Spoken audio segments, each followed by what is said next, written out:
Shalom, selamat siang. Saya Faradifa Junovalobo dengan NIM 205202500048 dari Prodi Psikologi Kristen kelas B. Yang pertama, memahami teori Sigmund Freud. Presentasi ini memberikan gambaran komprehensif tentang gagasan revolusioner Sigmund Freud, bapak psikoanalisis yang mengubah cara kita memahami pikiran manusia, kepribadian, dan perilaku. Siapa Sigmund Freud? Kehidupan dan pengaruhnya. Lahir di Moravia, Austria pada tahun 1856. Freud adalah seorang dokter neurolog Austria yang mengembangkan psikoanalisis, sebuah metode klinis untuk mengobati psikopatologi melalui dialog antara pasien dan psikoanalisis.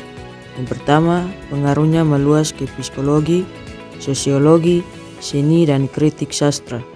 Yang kedua, karyanya tentang ketidaksadaran adalah landasan untuk memahami dorongan dan motif manusia. Dasar psikoanalisis. Freud membagi pikiran manusia menjadi 3 tingkat: sadar, prasadar, dan tak sadar, dan 3 struktur kepribadian: ID, ego, dan superego.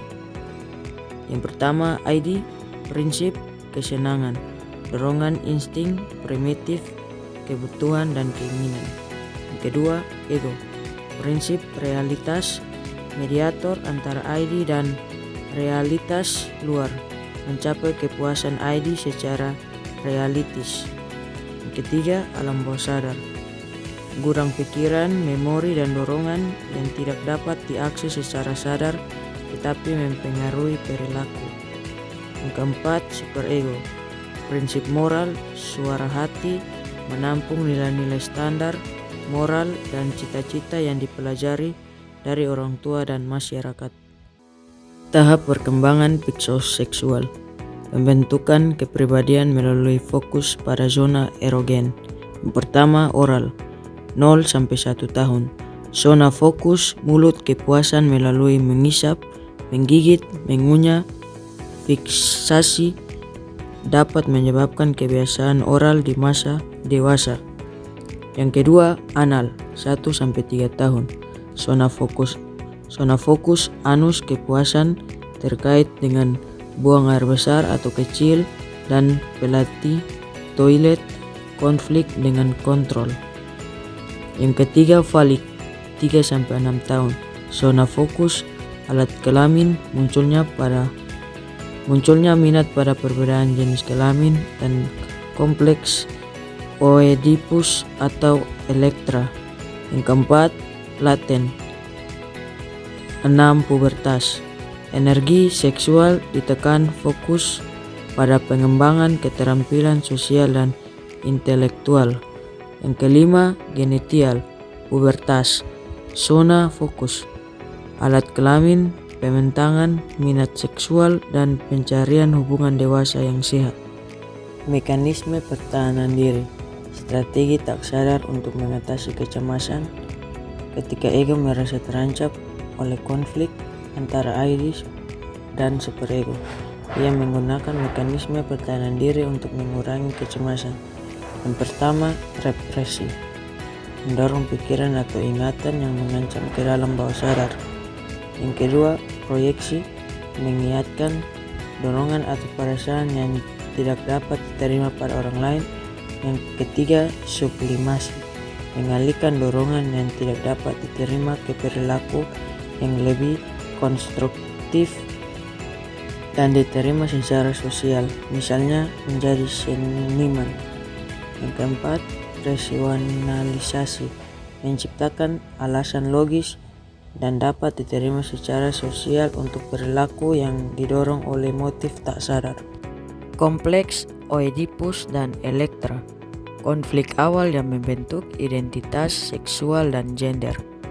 Kompleks Oedipus, anak laki-laki, dorongan seksual tak sadar terhadap ibu dan rasa persaingan atau permusuhan terhadap ayah.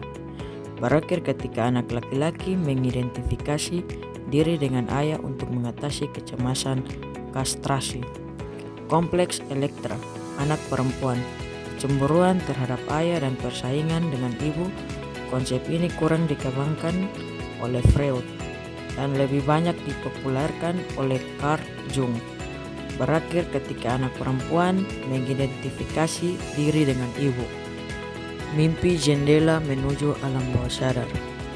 Freud menyebut mimpi sebagai jalan kerjaan menuju alam bawah sadar. Mimpi adalah pemenuhan keinginan dan tertekan.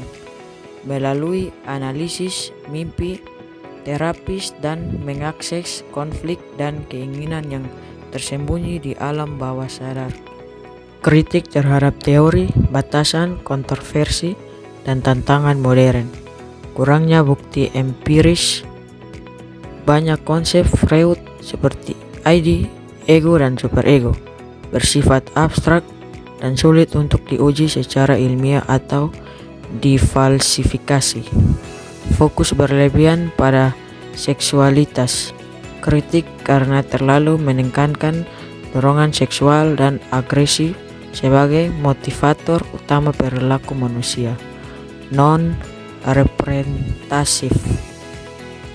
Teorinya sebagai besar didasarkan pada studi kasus pasien wanita kelas di atas di Wina pada akhir abad ke-19 yang membatasi generalisasi. Dan yang terakhir, relevasi teori Freud di era modern. Pengaruh yang abadi dalam psikoterapi dan budaya. Psikoterapi dinamis. Meskipun psikoanalisis klasik kurang populer, terapi psikodinamik modern masih fokus pada eksplorasi pengalaman masa lalu dan alam bawah sadar. Budaya populer.